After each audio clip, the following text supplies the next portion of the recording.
After the Palisades fire tore through my neighborhood, the first time I cried wasn't at the sight of destroyed homes or the taste of ash in the air. It was at the sound of a piano playing through my empty house.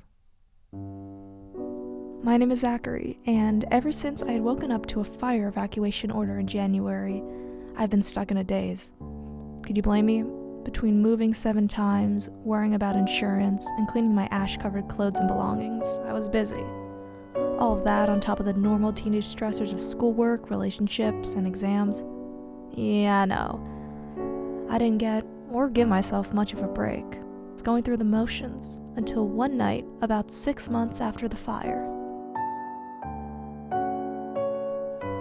I had spent the day with my friends, Sam and Emily, going around West LA, drinking horrible convenience store sodas, among other shenanigans.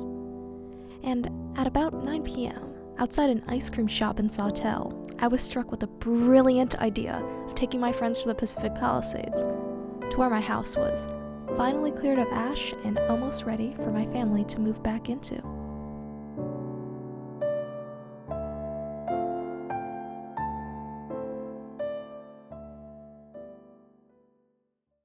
Driving through the Palisades at night is surreal. When the streetlights are off and you only have the headlights to show you the road, you don't see the shells of everyone's former homes. No cleared plots or piles of burnt rubble, just darkness and the occasional coyote.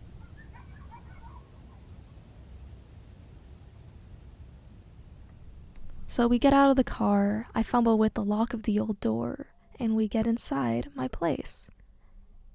Yeah, the mood's light. I find some old Diet Coke cans that may or may not have been sitting in the pantry since before the fires. I trade jokes with my friends as we sit on the tiled flooring.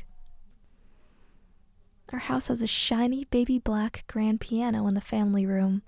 The remediation company covered it in a copious amount of plastic wrap and masking tape to protect it. After my friends and I meticulously peeled off the copious amount of plastic wrap and masking tape, I pressured Emily into playing some songs for us. Come on, free concert. Sam and I lean against the body of the piano as Emily starts.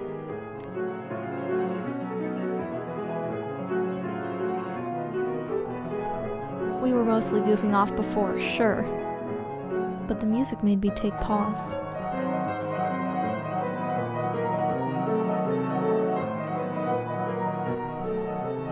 I realized that it was the first time music rang through our house, filled our halls, woke up the birds since January. This was the first time that our house, maybe our block, maybe our street, had someone playing music in it since the fires disrupted our lives. It wasn't long after that realization that I started crying. That was one of the few moments I've committed to memory in the aftermath of the Palisades fire. But looking back at it, it's made me realize how important the sounds of living are to a neighborhood.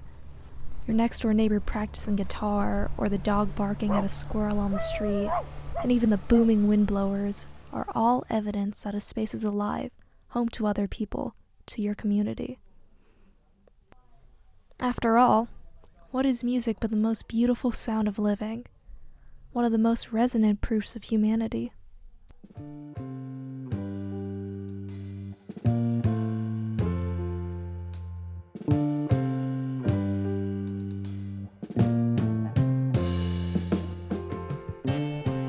When an area goes silent from wildfires or floods or terror or war, the sounds of living, and especially the sounds of music, can be rare. And when the music comes back, it's cathartic.